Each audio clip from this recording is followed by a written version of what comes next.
We're live. There we Yeah. are with Mike Reed. I'm here today, and I'm so happy. Really, it's a fun day because let's talk first. I'm on it. No, go ahead. Okay, no, you go ahead. Well, I just want to say that it's been kind of a different day because number one, I had my eyes dilated, and that's never fun, and then a shot in the eye, and that's not fun. But I'm having a great day, and I really have kind of understood like how all of this stuff that we're doing just fits together perfectly. And what I mean by that is, if you watch the thing on YouTube about Johnny Cash yet called The Gift, No. well, I will tell you, that is wonderful. It's a really good documentary that everybody can watch on YouTube. And it's really, really great. It's about an hour and a half.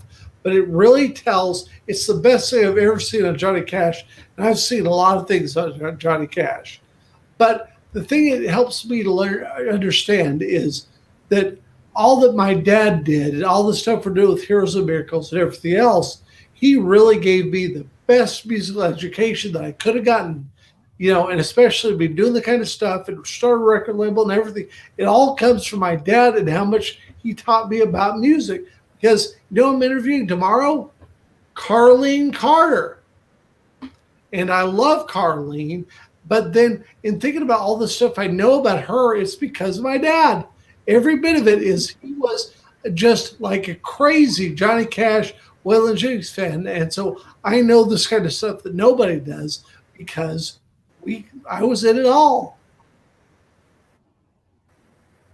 Well, that's very, very It's cool. very cool and it's so exciting. And I'm going to be talking to Dave Stuckey at 5, who's one of my musical friends. It'd be fun to talk to him. But I also want to know, how's your day going? Get up, get dressed, go to the wound doctor, have them wrap your foot up, which is just kind of like putting a big Band-Aid on it, put a little medicine on it, put a big Band-Aid, which I could do at my house, but I can drive down the road 2 miles and they do it. So That's fine. I'd rather for them to do it. And then drive home and get mom ready to go to her doctor appointment. And in the meanwhile, talk to gentleman David Fee. Yes. Forge. He used to own a lot of the theaters down there. Right. A friend of mine.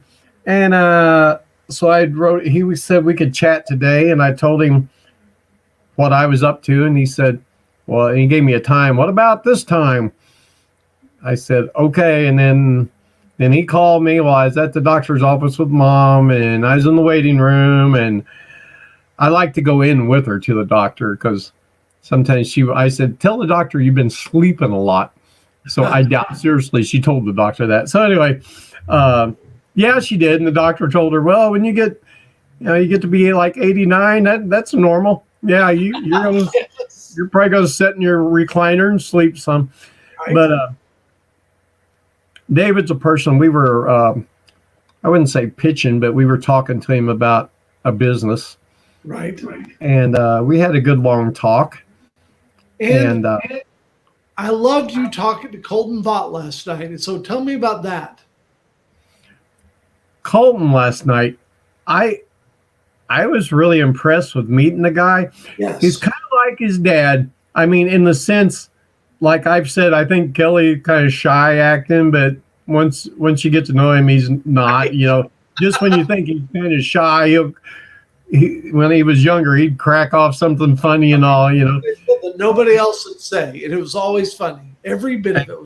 And Colton was kind of like that last night. He was like, he's very cool though, because he was very interested in what I had to say or what you had to say. I mean, he was very into, just listening. I mean, taking it all in. From what I've seen of the guy stays in shape. If you go on his Facebook page, I guess maybe there's a couple of clips on there of him wrestling where I seen one where he was just whack, whack, whack, whack, whack, some big guy right in the face. Yeah. And then he just turned and did that thing where you jump up in the air and both feet hit the guy in the face and knock him over. And I'd seen where he studies Taekwondo or something like that. And you can tell he works hard at this stuff. Now, he's on a circuit in Missouri, basically, going around it. And if you've ever done that stuff, go to little fairs and festivals and this and that, wrestling, I mean, they'll have wrestling. It'll be people you never heard of. Yeah. It's always packed out and people are there, and they got their favorites. And I think the kids, I say kid, but I think he's got a good shot at doing something in this. He was already the WLW Tag Team Champ, which I think is awesome. But let's talk for a minute about the crazy story you told me about Garth Brooks last night. When I was young, we had the bus and we were out traveling around playing. And of course, on the road, you might end up at some club that was where you were there playing 6 nights a week. So, by the time the weekend's there, you're pretty wore out. Right. And so anytime you got a chance to let somebody else get up on stage and take your guitar and mic or something for a while, right, that was just some time off, And right, we had an owner. This was in Stillwater, Oklahoma. The club was called the Sundowner. Okay. And the owner says it was something like a Wednesday night or Tuesday. And he said, there's going to be a guy come in, hair's a little bit long, a little shaggy, got a little beard there. He does some bouncer work here in town. Now, I've watched specials about Garth Brooks and when he was growing up back in Oklahoma and stuff, and he was playing at a lot of clubs. I never saw anything about him being a bouncer, but of course, that might be something in the documentary that it didn't make any difference. It didn't need to be there. So this guy comes in, and the owner said, I just want to tell you because you don't have to let him if you don't want to. The guy comes in and goes, my name's Garth. Because back in those days, this was a name, and we were all like, Garth, yeah, that's a real cool name there, buddy. And he said, a lot of times bands will let me get up and sing a song or something. He said, I'd love to if you don't mind. We said, yeah, come on, what do you want to sing? He said, well, a lot of times they'll let me do a couple. And he did. He wanted to do Elton John.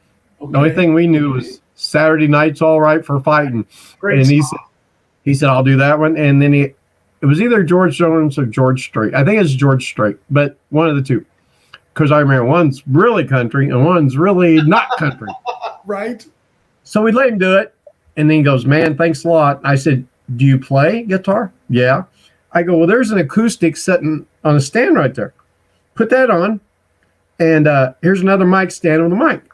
Now, if we're doing any song and you know it and I'm singing, just step up there and start singing. I'll back off and let you do it. I go, I don't mind at all. I get to sing all week. And so he stayed on that stage, and we didn't take any breaks. We played for about 3 hours. Wow. Maybe 2, whatever. And when he got done, he was so grateful. Right. He said, no band has ever let me play more than 2 songs. He goes, this is awesome. He goes, it's like being in a band. And then he said, is that your guys' tour bus out front? I go, yeah. I go, it's older, but he goes, I bet it's really cool. And I said, it is until you got to see if you can get a raise at the truck stop. Because when you're out on the road and your bus, something breaks, right, you can't shop around for your favorite mechanic. No, you just got to find somewhere to get where they can fix it. So right, he thought it was just really cool. And then one time I heard his first wife on an interview say, well, yeah, when Garth, when he's in Stillwater, he used to do some bouncing at a bar and stuff. And it just all came together. Yes. Bouncing at a bar. I was in Stillwater. His name was Garth. How many Garths were running around? And I've told some people, and they said, if you ever got the chance to get to him and tell him the story, he'd remember every minute of it. But that's right. In today's world, try to get to Garth Brooks. I mean, if you lived around there, you'd probably just find him down at the gas station buying a drink and a candy bar or something, But I'd swear up and down. I mean, I didn't just make up the name Garth. That's right, what we all and him saying, "Boy, I bet it'd be fun with that tour bus running around. That'd be fun." And we told him come back during the week, And he said, "Well, I'm bouncing." And I thought there's a club out in Stillwater called Eskimo Joe's. It's famous. You'll see T-shirts and all. Right. I'd swore that's where he said that he's a bouncer sometimes. But I don't know that, that story. If it's made up, it all got made up in my head. I to this day I think it's a true story, and I think it is. From what I know of him, that all sounds very much, the what kind of guy he is, shall we say? yeah, they in Nashville. I knew where he lived, and it was you go down this one road, and then you go up this turn at the Sonic and wind up and down through there, and all of a sudden there's these big gates off up in the middle of nowhere. And they said a lot of people know where it's at. They just go down there and sit all day at the gates and wait for him to come through. And they said he'd stop every time and talk. If it's somebody he'd met before, he'd be like, "Hey, John, what's up?" Right. He said he remembers everybody's name. I don't really like Garth. I've got country friends that hate Garth. They just can't stand Garth Brooks. The guy's just, man, he's a talent. And he doesn't really try. His Christmas albums are phenomenal. You hear stuff you'd never think that's Mr. Country Music Guy, and he's done anything you can. I mean, he's sold out all over the world, and he took off or whatever it was, 10 years or whatever to be with his daughters at school. Yes. Comes right back and sells out everything right off the bat. I've seen him a lot of times. He did when they had the flood reliefs in Nashville, they sold 7 or 8 days or 10, 2 concerts a night. And he sold every ticket for $25. Didn't matter if you're in the top row or on the front row. $25. That's it. Just $25. All money went. So I bought something like 8 tickets or something. And actually I thought, well, I'll go to 2 or 3 of the shows, and the other ones I'll sell for enough money just to pay for so I break even on it. I didn't want to make a bunch, but I'd had people call me on the phone. "You still got a Garth Brooks ticket?" "Yeah." "I'll give you $10 for it." I go, "It's Garth Brooks." "No, I'll give it to somebody first, So I went to about 7 of his shows, and one night was 2. I went, and then they ran everybody out of the hockey arena, and then you had to go back in. And what's funny is when you had our first show, he'd have to tell you that, after some encores, "Man, we're going to have to be wrapping it up because we're going to have to do another show." That night, the second show, he comes out, he goes, and he was being funny and just saying it. You got to say it this way or it doesn't sound right. But he goes, "You people are pissing me off out there." He goes, "If you keep pissing me off, I'll play all night because we don't have another show tonight." And of course, that was just to pump the crowd up. Sure. And he came back. He would do things where he'd come out and just walk around the stage and take requests. Right. People just yell out some song, he'd play it. And after about 4 or 5 encores, I mean, this is like the 5th time or 6th that he came out. He actually came back out, and the concert, instead of being like your 2-hour concert, it lasts 3.5, going on 4. It was ridiculous. Yes. He came out and fell down to his knees and took his hat off and laid back and said, "You people have kicked my ass tonight." He said, "I ain't got nothing else. I played every song I ever knew in my life tonight." And I know he wasn't just coming up with that because I saw the show right before. Right. And so that was really cool. But he'd be a fun guy to just know. I mean, he's and everybody has good things to say about him. That's the coolest thing, is people that meet him have nice things to say. And actually, before we get off the stage, because I'm getting back on at 5 with Dave Stuckey, having so much fun with that. But tell me, what is tonight with hockey? Do what? What is tonight with hockey? Today is the first day for hockey to be back. I think the Blues maybe already played today. I think they played. I have not seen when, but I think it's tonight. But I don't know. They play Colorado, I think. Right. The Avalanche, don't they? I'm just so excited to have the Blues back in and have one Stanley Cup in the trophy case already, and get Was that just not a fun year? And to top it off, Brett Hull marching down the streets of St. Louis with a cigar and a beer, singing Gloria. I mean, it don't get any better than that. that was just a storybook season entirely, and so It was. And last year, I could see they weren't going to make it. They weren't gelling like they had been. But a lot of teams, it's hard to repeat a championship. It's always hard to repeat the Stanley Cup Unless you're Alabama. Oh my gosh. I mean, I saw somebody write, let them play whoever's in the Super Bowl. And they're probably right. Alabama just does not have a bad year. I know you've got a Georgia shirt. Georgia fan, yes. I like Georgia. I had my Clemson shirt this year. It wasn't necessarily a Clemson shirt, it was a Trevor Lawrence shirt because I think the kid's just awesome. But Alabama, and the other night, I don't like Alabama because if you're in Tennessee, everybody down there's more Alabama fans than there are Tennessee fans. Right. And I don't really like Ohio State either. So it's like, well, I really don't want neither one of these guys to win. And Alabama just took it to them. I mean, and the kid that won the Heisman, yeah, he deserved it 1,000%, you know. And so, it's sports. Hockey's back. Tomorrow on the show, we've got Rob Adams who wants to come on and talk to you. And so it's so fun to see people that really want to speak to you and talk about this stuff. I'm so excited. You know, I might be I'm taking my dog to Kimberling City, Missouri tomorrow to the Abracadabra Pet Grooming, where they tell you, well, she's probably got those gnats, so we're probably going to have to shave her down. I hate it when they say shave her down because as groomers, I think shave her down means like that much, you know, like no hair. And no, what it means, we got to get under the little gnats. So I asked him, can I be there the whole time you're doing it? Because I'm going to be like, not quite that much. So I'm probably going to be there all afternoon. So you'll have to send me a link. I'll do it with my phone. Sure do. I'll do that, and it'll be fine. And that's 4:00 tomorrow. And so happy to again have you on Knee Deep in Rubber. I love it. That's right, Mud Flap. I got to change my name on here. I got to come up with a name. Speed Bump. Okay. No.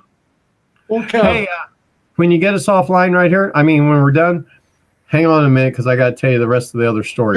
Sure will. And so let's get up here, and now with my very strange dilated pupil's eyes, let's get this thing off the air. Bye. And bye. Are we still there? Yeah, we're still there. Bye. That's what that big octopus up the street looks like now. Right. I was like, you know, whatever money they spend on this big octopus down here, I guarantee they could put a video screen with a picture of a funny octopus for 1/10 of the price.